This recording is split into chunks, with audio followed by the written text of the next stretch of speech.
for listening to tonight's show. You can connect with Take Two Radio on Twitter at Take Two Radio and at Dawn Take Two Radio. You can also look us up on Facebook at Take Two Radio. Check out our website at taketworadio.com and follow us on Blog Talk so you can stay up to the minute of each episode as we add it. Each episode is always available for download immediately following each broadcast, and you can also download every podcast on iTunes. Thank you for joining us. Good evening, everybody, and welcome to Take Two Radio. I'm Pam, your host, and tonight I have with me my co-host, Dawn. Hello, Dawn. Hello again for the second time today. Take two again today. Take two, that's right. And so it's good to be back here, and with each passing hour, you're sounding better and better, so I'm very, very happy about that.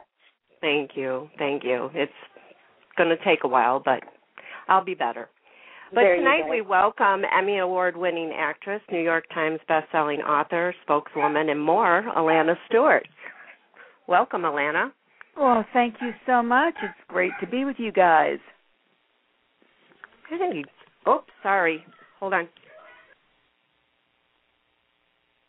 Well, Alana, it's really good to have you here, and thank you for taking time away from your busy schedule, especially on this day of all days, to talk with us a little bit about the special day that it is. That is a very special day in the life of a very close friend of yours, Miss Farrah Fawcett.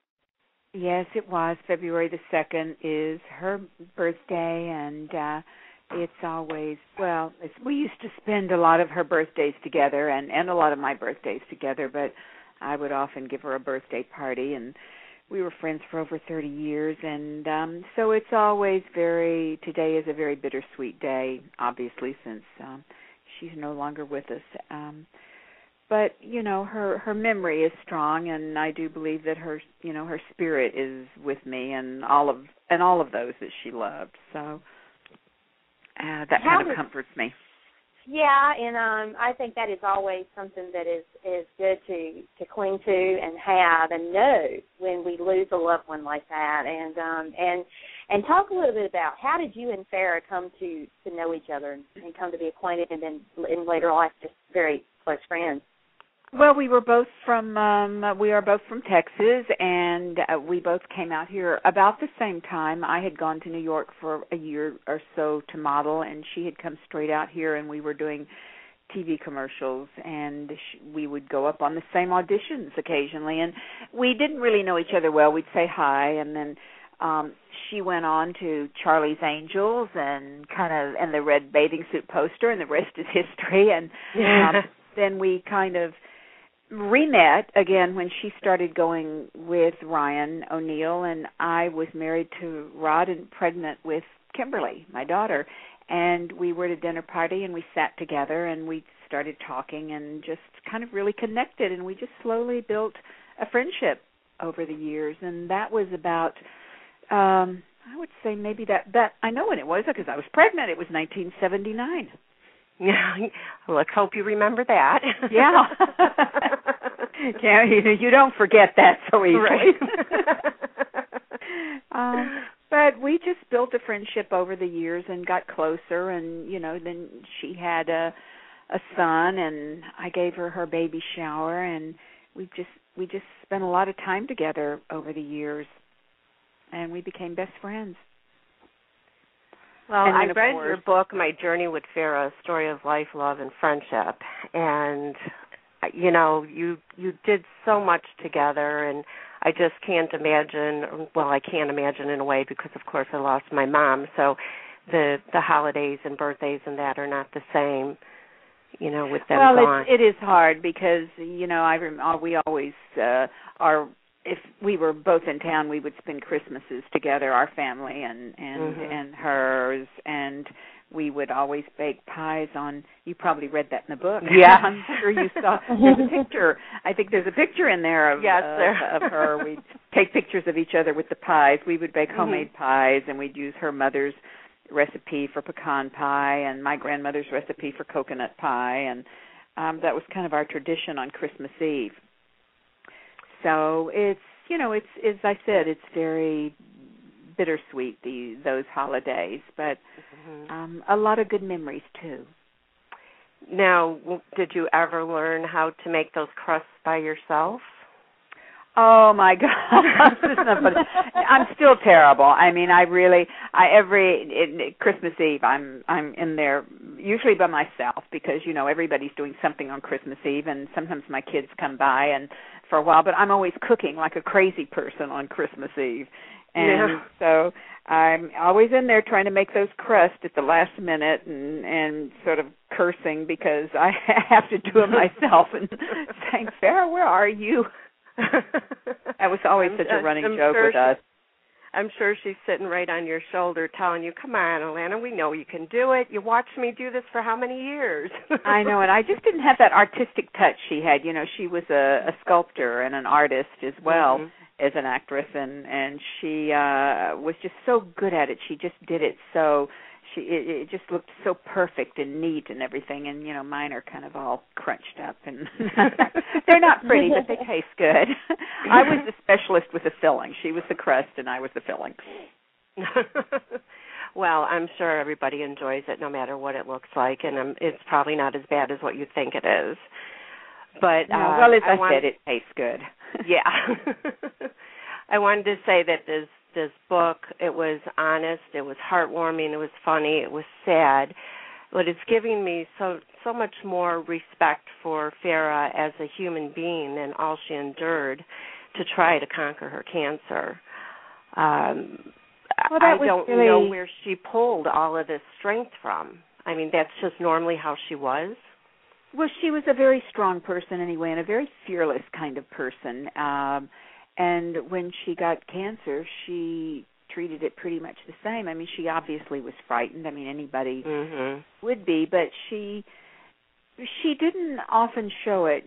She just was determined to beat it, and all of us who were close to her were just sure that she was going to.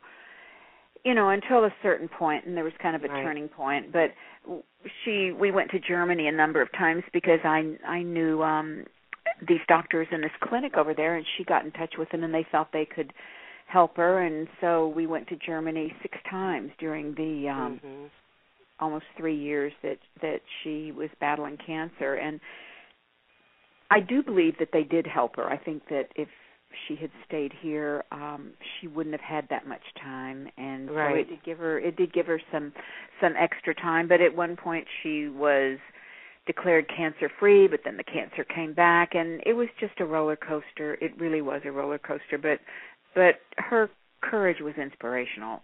It was inspirational, I think, to everyone that followed her, all of her fans, and she did the documentary Farrahs-story, and that started when we went to Germany the first time, and she just handed me her little camera and said, from the book, she handed me the camera and said, here, will you film the doctor's meeting so I can remember it? And we just started filming everything, but it was for her. It wasn't to, for really to share with anybody else or to be shown on, as a documentary.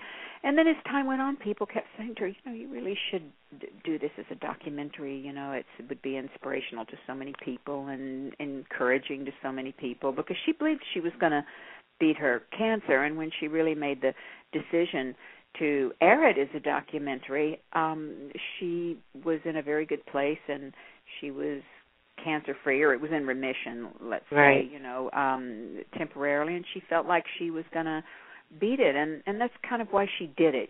She wanted to share her battle with other people and let people who didn't know, who had no idea what it was like, to know what it was like to battle cancer, and to give people that were battling cancer hope and encouragement that, you didn't have to just listen to one doctor that gave you a death sentence. There were other things you could do.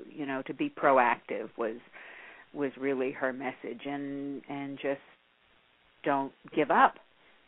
And to try anything that's out there, even if it's an alternative medication or something that you're, unfamiliar with, but research and, ask opinions and go to different places and there's always new research, and I mean, I learned so much about the disease, which I really didn't know anything about, before, and I didn't know much about cancer treatment or alternative treatments or any of the cutting edge research that's going on, which she set up a foundation before she died, and I'm president of the Farrah Fawcett Foundation, and anyone that wants to go and check it out, they can check us out on Facebook, the Farrah Fawcett Foundation. We have a website. It's thefarrahs-story.org, but we're redoing it. We're doing a major overhaul on it. But our Facebook page, we keep very current with all the things that we're doing and various events and things. So I feel that was her way of leaving a legacy and right. continuing the battle against cancer. That, she may have lost it, but she believed very strongly that a lot of the cutting-edge research that was going on was going to bring a cure for cancer in the near future. Right. Well, we have, in my opinion, we have definitely lost an icon, not only as far as, a movie star, television star, but just, a human being. She was just a phenomenal person. And like you say, I think the best way to describe her in her later life was courage, because, it takes a lot of courage to fight cancer. And of all the moments that you spent with her, is there one that just kind of jumps out at you that as being one of the most memorable for you? Well, when she was battling cancer, as you say, she was so courageous. But the other part of that was that Farrah was always so much fun. She had such a great sense of humor, and she really didn't let cancer,